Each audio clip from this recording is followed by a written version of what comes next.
Okay, welcome back. Today we're doing one of our deep dives into source material that really pushes back. We're tackling a book that literally demands you work for it. You have to turn it sideways, decode things, maybe even question if the narrator is, messing with you.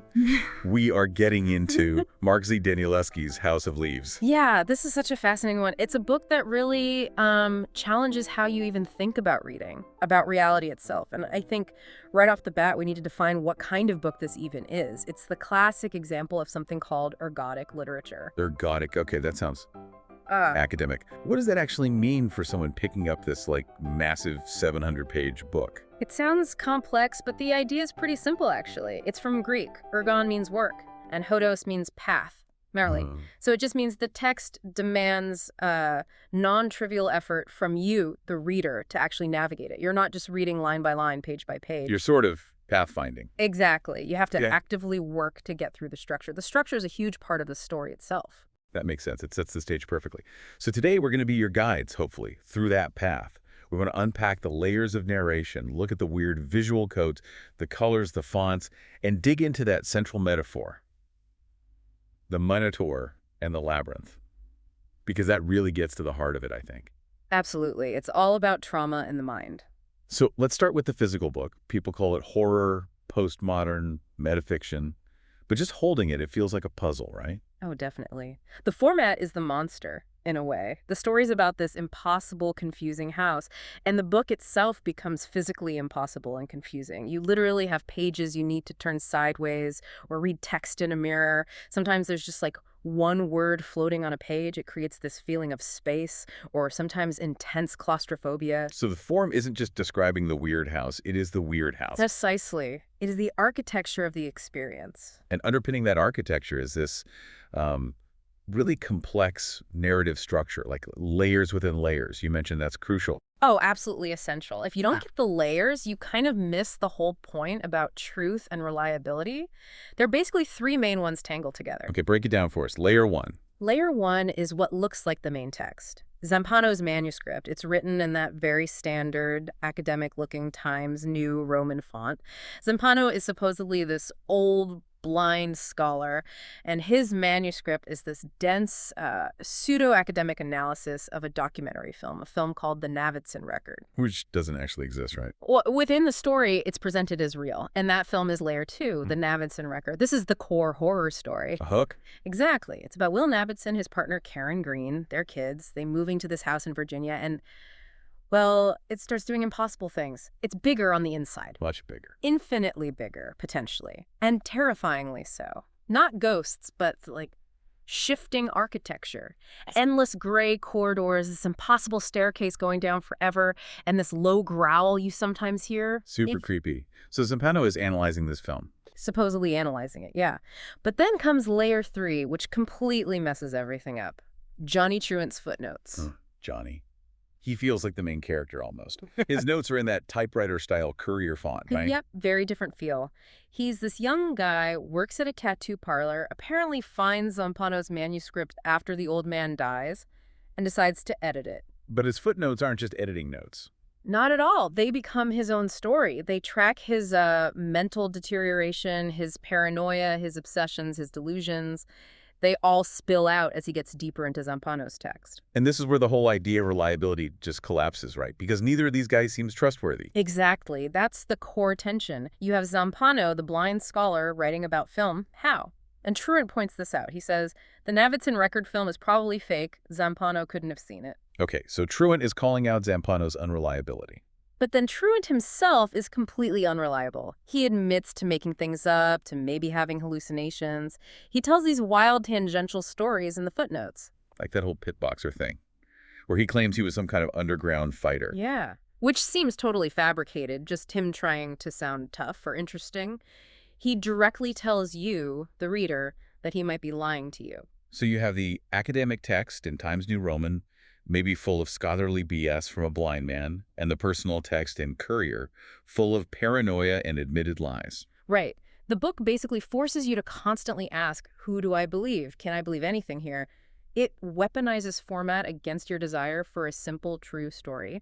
Which brings us to the visual codes. The typography, the colors. That's what everyone talks about with this book. Yeah. Let's start with the blue. The word house is always blue in the color editions. Why? There are a few common theories, pulled from the text itself, really. One is that it represents a blueprint, structure, planning, the house as a design, the book as its map. Okay, structural makes sense. Another idea is that blue means safety or calm or maybe hope.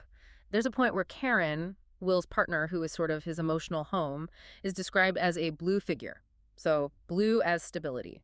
Interesting. But there's a more meta one, right? The chroma key blue idea. Yes, and that one is really provocative. Chroma key blue is, blue screen technology in film. Right, where they can digitally insert any background. Exactly. So the idea is that the house isn't a solid thing, but a void.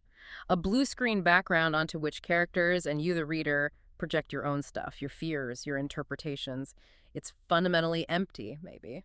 Wow. Okay, so if blue is potentially safety or structure or just absence, Yeah. what about red?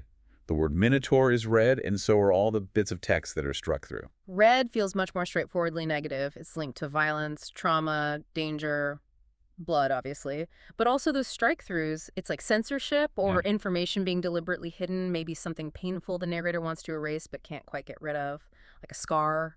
And the book makes us do the painful work sometimes, too, with the whale still letters from Johnny's mom.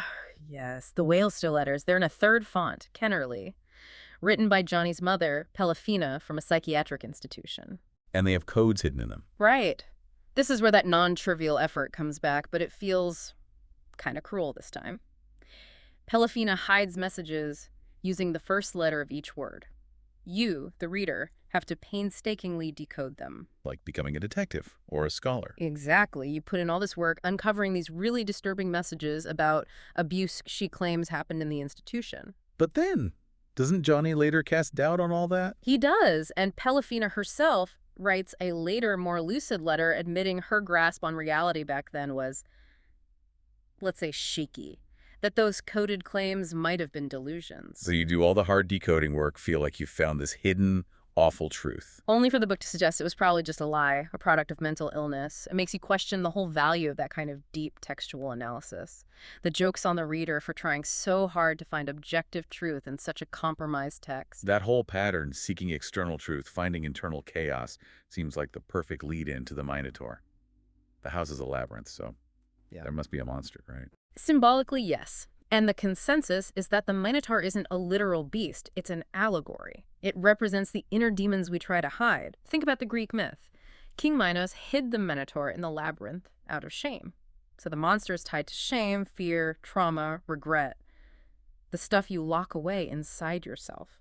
And we see that reflected in the characters. Clearly. For Will Navidson, the photojournalist who is often absent, his Minotaur seems to be his regret, his failures as a father and partner. Some analyses even give it a name, Delisle, representing that guilt. And for Johnny Truant, it seems even more direct for him. Oh, absolutely. His childhood was incredibly traumatic. His abusive stepfather calling him a beast, his mother's breakdown trying to strangle him. That's his Minotaur. It's the beast he fears he might become or already is. Even Zampanò, maybe. Why else would he strike out all the Minotaur references in his own manuscript? It's implied he might have lost a child or had some deep family trauma connected to that idea. Hiding his own shame, maybe. And get this, I read about an anagram. If you take the word Minotaur and remove the letters H-O-M-I-E, what's left rearranges to spell truant. Whoa, seriously? Yeah. Minotaur minus homie equals truant.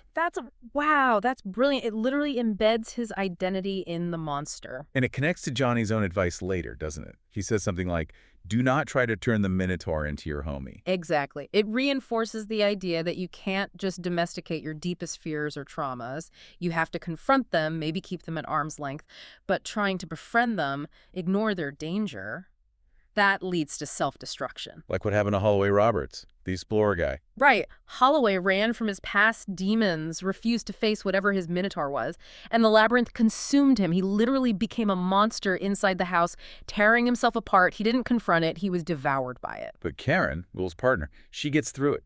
She goes in and rescues Will. And the interpretation there is that she succeeds because she has, essentially, no Minotaur to trap her. She's dealt with her issues, confronted loss, found a kind of inner strength that lets her navigate the psychological maze without being destroyed by her own baggage.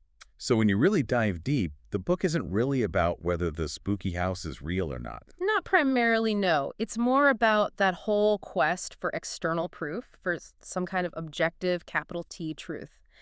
And the book suggests that quest is maybe futile or even dangerous. It pushes you away from looking for answers out there. And forces you to look in here, at your own interpretations, your own baggage, your own minotaur. It's about finding personal meaning in the face of things you just can't know for sure.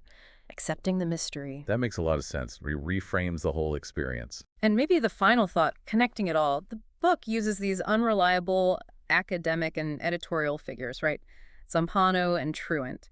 In a way, it's a brilliant critique of expertise itself. It constantly makes you question the authorities presenting information, which, I mean, is a pretty vital skill these days, wouldn't you say? Learning to be skeptical, to question sources, even seemingly scholarly ones. This book is like boot camp for critical thinking.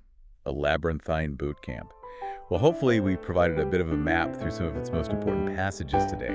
Thank you for joining us on this deep dive into a truly unique and demanding piece of work. We'll see you next time.